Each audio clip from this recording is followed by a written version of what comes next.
Handa at nakaalerto na rin ang command center ng DSWD para bantayan po ang mga lugar na maapektuhan ng bagyong Krising para agad na makapaghatid po ng tulong. Ang detalye sa report ni Noel Talakay. Handa na ang Disaster Response Command Center ng Department of Social Welfare Development para sa monitoring ng mga lugar na tatamaan ng bagyong Krising. Kasi hindi naman bagyo lang ang binabantayan natin eh. Maya't na may mga lindol, may pumuputok pang mga bulkan. Meron din tayong maliliit na mga sakuna katulad yung mga sunog. Dito manggagaling ang mga ulat o mga update ng mga regional offices ng ahensya kaugnay sa epekto ng Krising dahil dito mas mapapabilis ang paghatid ng tulong sa mga masasalanta ng bagyo. Para ma-match namin yung pangangailangan ng isang evacuation center sa pinakamalapit na warehouse natin na may available na goods.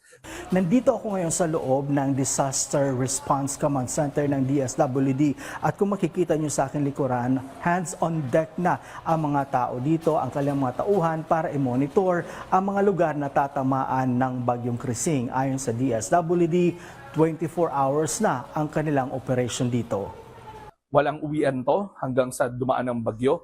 Pero sisiguraduhin rin nila na yung kanilang mga stockpile ay in place at handang umagapay sa mga local government units.